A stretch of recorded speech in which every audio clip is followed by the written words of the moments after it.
अभी हम question number 1 करेंगे, एक्सरसाइज 1.1 का। इसका हमने फाइंड करना है मल्टीप्लिकेटिव इनवर्स। पहले हम इसमें जी लेट करते हैं। जी लेट करते हैं वो हो जाएगा हमारे पास -4 और -7, सिर्फ हमने लिखा है इसको। उसके बाद इनवर्स का फार्मूला क्या होता है आपको पेज नंबर 3 पे मिल जाएगा। मैं डॉक्यूमेंट फॉर्म में ऐड कर देता हूँ इसको। हमारा फार्मूला इनवर्स का वो होता है G inverse is equal to A over A का स्क्वायर प्लस बी का स्क्वायर, फिर comma minus B over A का स्क्वायर प्लस बी का स्क्वायर। ये हमारे पास फार्मूला है।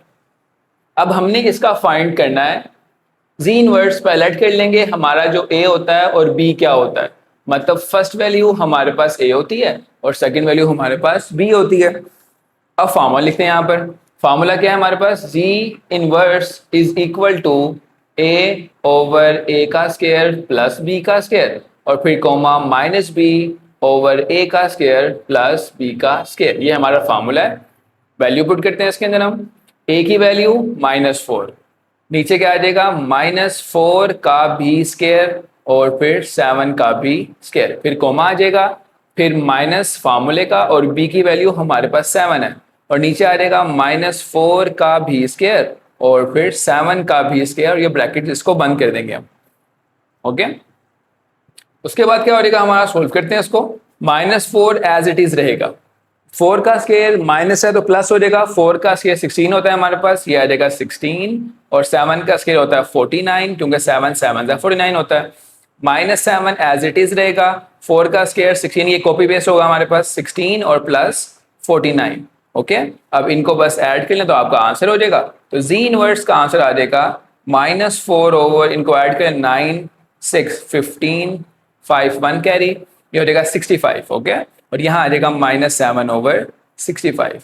यानी हमने सिर्फ क्या करना है, हमने पहले जी लेट करना है और फार्मूले से कंपेयर करना है कि ए कौन होगा और बी कौन होगा, मतलब पहले वाला ए दूसरे वाला बी होता है।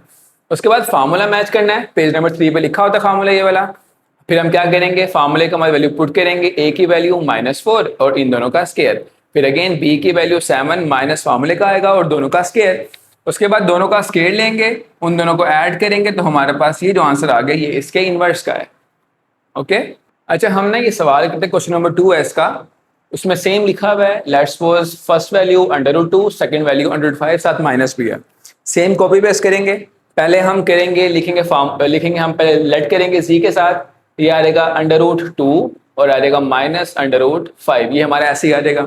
उसके बाद हम एक क्रॉस मैच करने के लिए फार्मूला लिखेंगे जी इज इक्वल टू होता है ए कोमा और बी, मतलब फर्स्ट वैल्यू हमारे पास ए, सेकंड वैल्यू हमारे पास बी।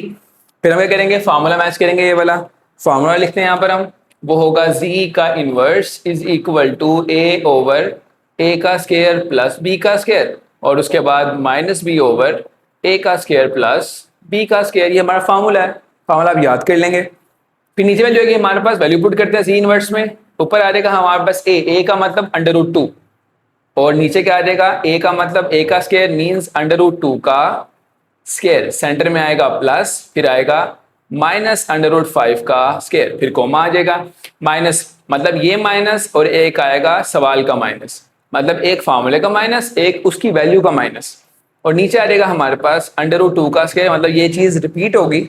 ओके, और यहाँ आ जाएगा √5 का स्क्वायर और ये ब्रैकेट्स इसके बंद कर देंगे। G inverse is equal to √2 तो सेम ही रहेगा, ये स्क्वायर √रूट से कैंसिल, यहाँ आ जाएगा सिर्फ और सिर्फ 2। अब देखिए जो स्क्वायर है ना, ये माइनस का भी है, ये स्क्वायर है, ये √रूट का भी है। माइनस का स्क्वायर होता है पॉजिटिव, √रूट का स्क्वायर होगा कैंसिल, तो हमारे पास आ जाएगा सिर्फ और सिर्फ 5 कोमा माइनस माइनस, ये हो जाएगा प्लस √5 और नीचे आ जाएगा हमारे पास स्क्वायर √रूट से कैंसिल, ये वाला भी कैंसिल, सेम कॉपी पेस्ट, क्या आ जाएगा 2 + 5। अगर मैं इसको शॉर्ट फॉर्म में करूं तो ये हमारे पास हो जाएगा जी का इनवर्स, इसको बस ऐड कर लें तो 2 + 5 होता है 7 और हमारे पास ये आ जाएगा कोमा लगाकर √5 और नीचे आ जाएगा 7, तो ये हमारे पास इसके इनवर्स का आंसर आ जाएगा। अच्छा थर्ड वाला भी आपने कुछ इस तरह ही करना है।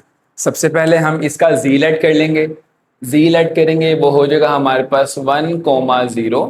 उसके बाद हम क्या करेंगे, हम इक्वेशन मैच करने के लिए हम लिखेंगे जी इज इक्वल टू फर्स्ट वाला ए और सेकंड वाला बी, इसको आप आगे पीछे भी कर सकते हैं।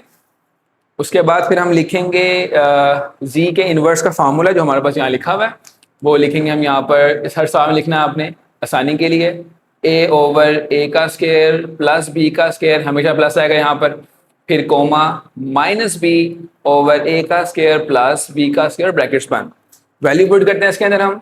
अब हम लिखेंगे जो हमें सॉल्व करना है वो होगा हमारे पास a की वैल्यू मतलब 1 ओवर 1 का स्क्वायर प्लस 0 का स्क्वायर, ये फॉर्मेलिटी है हमारे पास। इसका एक शॉर्ट फॉर्म दूंगा इसके बाद में आपको। उसके बाद आएगा -0 ओवर 1 का स्क्वायर और प्लस आएगा 0 का स्क्वायर, और ये ब्रैकेट्स हम यहाँ बंद कर देंगे। z का इनवर्स हमारे पास आ जाएगा 1 का स्क्वायर 1 होता है, 0 का स्क्वायर 0 होता है, उसके बाद कोमा -0 0 ही रहता है हमेशा, 1 का स्क्वायर 1 होता है और 0 का स्क्वायर 0 होता है। तो ये हमारे पास आ जाएगा z का inverse is equal to 1 over 1 comma 0 over 1। तो ये हमारा आंसर आ गया 1,0। तो यहाँ हमने देखा कि अगर किसी वैल्यू किसी भी कॉम्प्लेक्स का इमेजिनरी पार्ट 0 हो तो z इनवर्स सिर्फ उसका उल्टा होता है। सपोज करते हैं अगर मैं कहूँ आपका जो z वैल्यू है हमारे पास वो लिखी हुई है 4,0, तो सिर्फ इसका जो z इनवर्स होगा वो इसका उल्टा होगा, मतलब 1 ओवर 4,0। सिंपल। ओके, जिससे यहां हमने किया था z की वैल्यू 1 है, इसका उल्टा 1 ओवर 1, जो कि ये आता आंसर 1 ही आता है इसका। सेम इस तरह को करते हैं। अगर हमारे पास z की वैल्यू 5√5,0 है, इसका इमेजिनरी 0 है, तो इसका इनवर्स क्या आ जाएगा हमारे पास, वो आ जाएगा 1 ओवर √5 और आ जाएगा 0। सिंपल, इसका सिर्फ उल्टा करना है आपने। तो आपने यहाँ देखा कि अगर हमारे पास किसी कॉम्प्लेक्स का इमेजिनरी पार्ट 0 हो जाए तो रियल पार्ट को सिर्फ उल्टा करें, वही उसका इनवर्स होता है, मल्टीप्लिकेटिव इनवर्स।